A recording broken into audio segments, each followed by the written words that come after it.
Hello. Okay. Alrighty. We'll start slightly ahead of time. Hi, everyone. My name is Carel.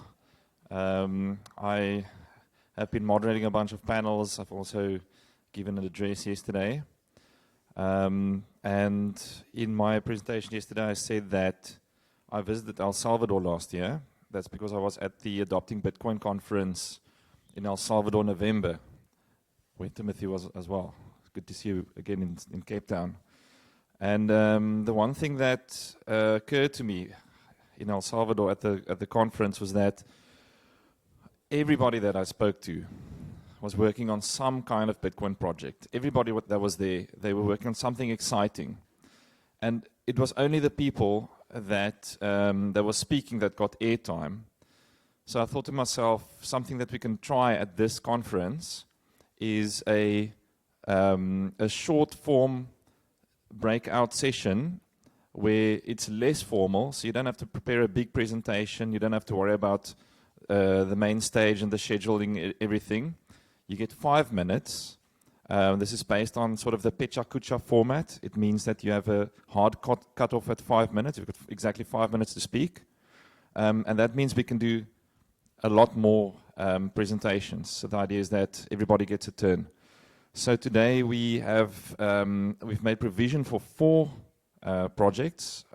We've had 3 submissions, so it actually works out nicely. It means we're not that rushed, but I am going to be fairly strict.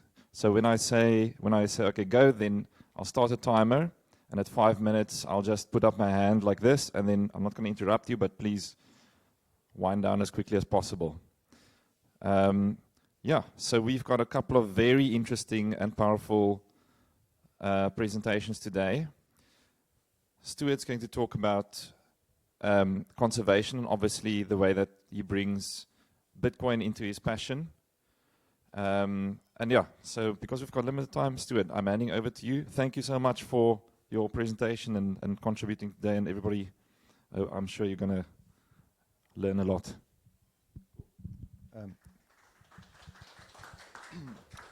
Thanks, Carel, for the opportunity. Thanks, everyone that's here to come and watch. And, of course, thanks to the people that are going to watch this today and into the future on the internet. So my name is Stuart McKernan. I'm a veterinarian. I've spent much of my career working in the wildlife space. I've been fortunate to travel to all across Africa, Madagascar, Asia. Do I have to start again? Okay. Thank you, Carel. Thank you for having me here. Thanks, everybody here for coming to watch. Thank you, everybody that's going to watch online. My name is Stuart McKernan, and I'm a veterinarian, and I've spent much of my career with doing wildlife work, much in Africa, Madagascar, and also in Asia. And I've had the privilege of visiting some very remote areas, and I've met people from all sorts of walks of life, and it's given me some perspective on what's really happening with wildlife and conservation. Rhino poaching, habitat slash and burn agriculture damaging our forests, and also land use changes, I've come to learn are all connected. Now, like every good wildlife vet and helicopter pilot and game capturer, at the end of a hard day's work in the bush, we sit around the campfire and we try and solve the world's problems. And so let me give you some insight into what we do. The glamorous stuff, catching rhinos and doing translocations, dehorning and all the monitoring and research and stuff that happens is actually a very small fragment of the human capital and energy and money that's deployed in our environment. Obviously, rhinos need space to live. There used to be rhinos browsing on Signal Hill when Jan van Riebeeck arrived. And so we need to preserve the land spaces to give them a place to breed and to be successful.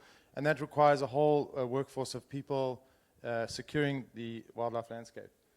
But, as the human population grows on the outskirts of these landscapes, we've come to realize that the prosperity of the people on these human wildlife landscapes that's what's determining the future of wildlife. And so a lot of money is being pumped into these areas to try and help the people through employment, through agriculture, and things like that. And that will be the impetus in the future. But unfortunately, nothing is working. We may have temporal improvements in society, but ultimately, the snaring continues, the poaching continues, and people need more space for grazing. So the question is there an underlying base problem? And as we sit around and solve the problems, we all get stuck on a multitude of things, whether it's political will, whether there's too many people, do we have ineffective and, incompetent conservation agencies? And of course, the social system, ensures that we are extremely dependent on philanthropy, which essentially is just a socialist system. And again, might have some temporal gains, but there's a lot of misallocation of capital, and you have this perverse incentives that come into it. And when my journey into Bitcoin, the pin dropped, it became like immediately clear to me that all the problems that we were pointing fingers at and that we were getting depressed because we couldn't solve, they all have an underlying problem, and that's fiat. And so all we're trying to do in our little project is to do proof of concept around a Dumal Game Reserve and Tembe Elephant Park, which is in the north of KwaZulu-Natal, where all we want to do is copy-paste Bitcoin Ikasi and put that into the wildlife landscape. We want to generate circular economies by, the low-hanging fruit would be just to employ people when they, repair the fence lines, give the rangers, incentivize them to bring snares out the bush in return for Bitcoin. We can do education programs with the kids and pump more Bitcoin into that space. And just push slowly and surely, push Bitcoin, sound money into these economies, around the parks, and the influence and sound money will take care of savings and capitalism and help these people prosper and reduce the impact on wildlife. We hope to stimulate other projects to do the same, but ultimately, we want to get to the attention of the major donors that are putting lots of money into Africa, and also all the tourism operations that also they're aware of the problem that's coming in the future. And so this Bitcoin is something that can benefit everybody. Why should the tourism operations and the NGOs, why should they take notice of Bitcoin? Well, they're all aware that the African population will double by 2050. They're all aware that the African economies are failing, and they're trying and doing what they can, but what they don't understand is the economics. They're all trying to solve socioeconomic problems, but they don't understand that it's all undermined by Bitcoin. Why should Bitcoiners take notice? Africa, 15% is covered by natural areas. It's extremely fragmented, which is a biodiversity problem, but it does create an enormous surface area for Bitcoin adoption across Africa. Millions of people are impacted by wildlife. It's an opportunity for us to spread the goodwill of Bitcoin. And thank you very much for this time.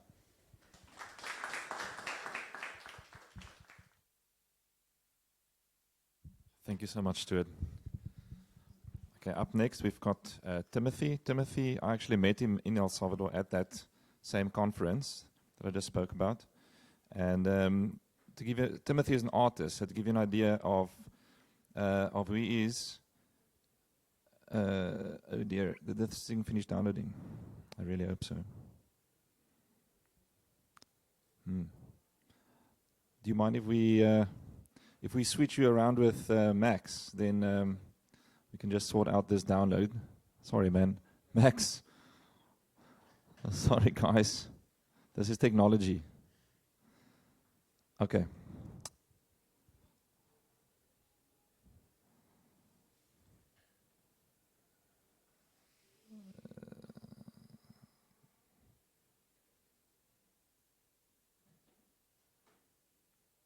There we go.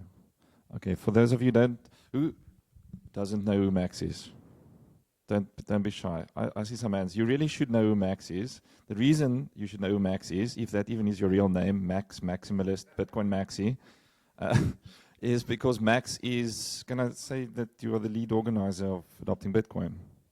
That's right. He's the lead organizer of Adopting Bitcoin Cape Town, but he operates behind the scenes, so he doesn't like it when people put a spotlight on him, like I just did. And Max is going to tell you about his experience with starting Try Bitcoin. I'll hand it over to you. And again, like maybe I'll give you an earlier signal. If I do this, it's 1 minute, and this is like finished. Okay, cool.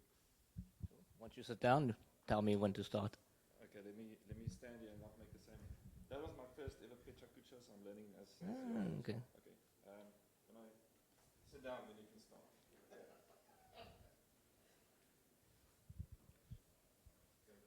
Is it morning or afternoon? Afternoon, everyone. How's everyone doing? Thank you all for coming to the conference. As Carl introduced me, I am Max. My name is Max. I'm the lead organizer who's always behind the scene and running around that you've seen lately, making sure that everything is running smoothly and for a memorable experience for all of you. But to not delay it any further, let's begin. So I started Try Bitcoin. It's a Bitcoin team. Clicker.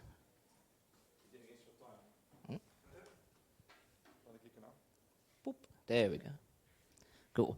So apart from volunteering to be the lead organizer of the conference, I also host a monthly Bitcoin social meetup every Thursday, the first Thursday of every month, as well as the second Thursday in Cape Town, as well as in Stellenbosch.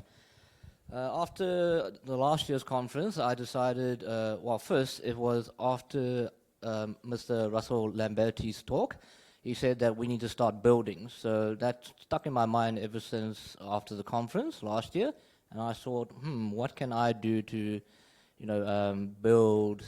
What can I do to bring awareness for Bitcoin? So while on a run, funny enough, on a late afternoon jog, I thought, okay. Well, I'm a runner. I do triathlons. Why not just stick some Bitcoin logos and stuff on my triathlete suit? And that's what I did. I approached local organizations and companies like Bitcoin Ikasi, Bitcoin Witsand, Easy Sats from Namibia for some sponsorship, so I can just make it my first triathlon suit. And yeah, I entered triathlons, water suit, and decided to do my first Ironman, half Ironman. While this was happening, Akona from Bitcoin Ikasi, who's a surfing coach and a lifeguard, he's also very fit, contacted me to say, hey, can I join your team? So we both had our triathlete suits made and entered the Ironman. What inspired me to go into triathlons, I was reading Rich Roll's book.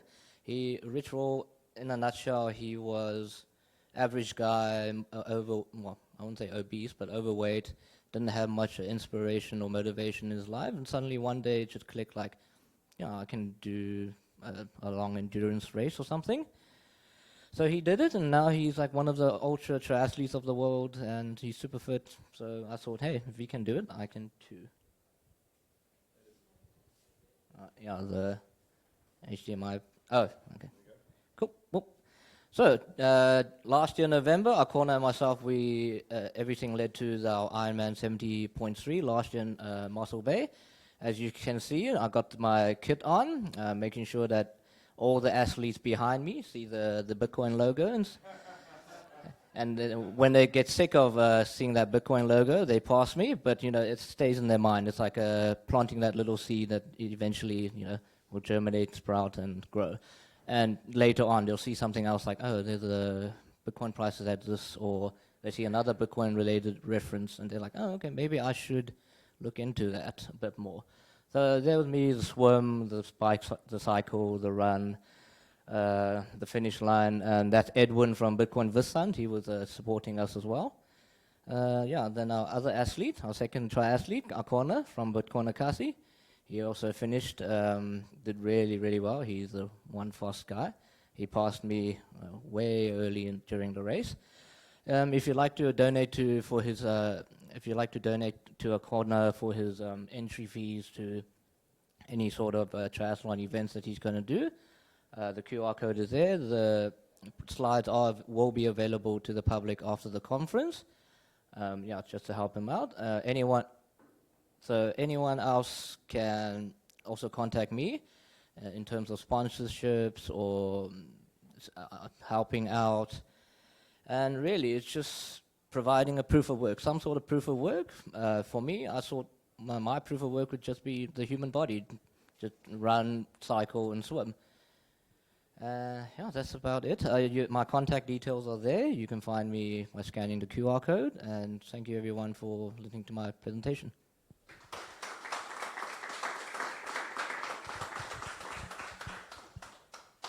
That's inspiring. In fact, you inspired me to enter a triathlon, the Xterra, but I'm going to do the half one, the sprint. And then next year I'll do full ones with you. I'll see you there. Yeah. Oh, you're going to go? Great. Fantastic. Okay. Timothy, really sorry about the file just didn't finish downloading earlier. So while I'm getting this set up, I'll reintroduce Timothy. Like I said, we met in El Salvador. You are from the States, from Seattle. And to give you an idea of who Timothy is, he hand-painted 16 portraits of speakers at this conference, and he gave it to them as gifts without... Nobody asked him. He just did that on his own as a gesture of goodwill, generosity. And I received one. It's one of my most prized possessions now. Okay, let's get this thing. Let's get the show on the road. Okay, we've got this. I'm just going to test this thing ahead of time. And as soon as I sit down, your time will start, okay?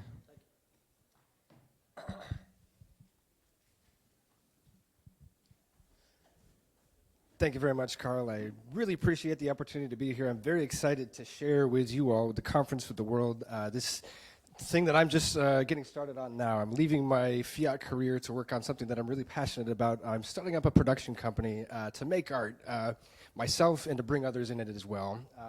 The tagline, inspiring self-sovereignty, is what I'm aiming to do with all this art. This is my art also. So the purpose of Vermilion Aurora Productions, Bright Orange Sunrise, right? I want to produce art that exemplifies the values that are embodied in Bitcoin. There's really important, valuable things that are implicit in Bitcoin and the ideas, and we need a vector to communicate it to the rest of the world.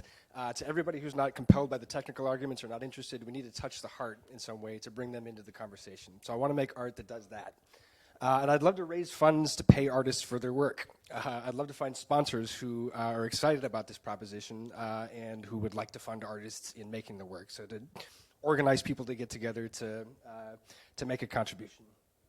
And distribute the work to the public. Ultimately, we want to deliver this message to the public, help people discover Bitcoin, and more foundationally, discover a path towards self-sovereignty. This is, for me, this is how I discovered Bitcoin. You know, I wanted to realize self-sovereignty for myself, and Bitcoin was a tool that has allowed me to do that. So the motivation for doing this, to catalyze a cultural renaissance spanning philosophical divides.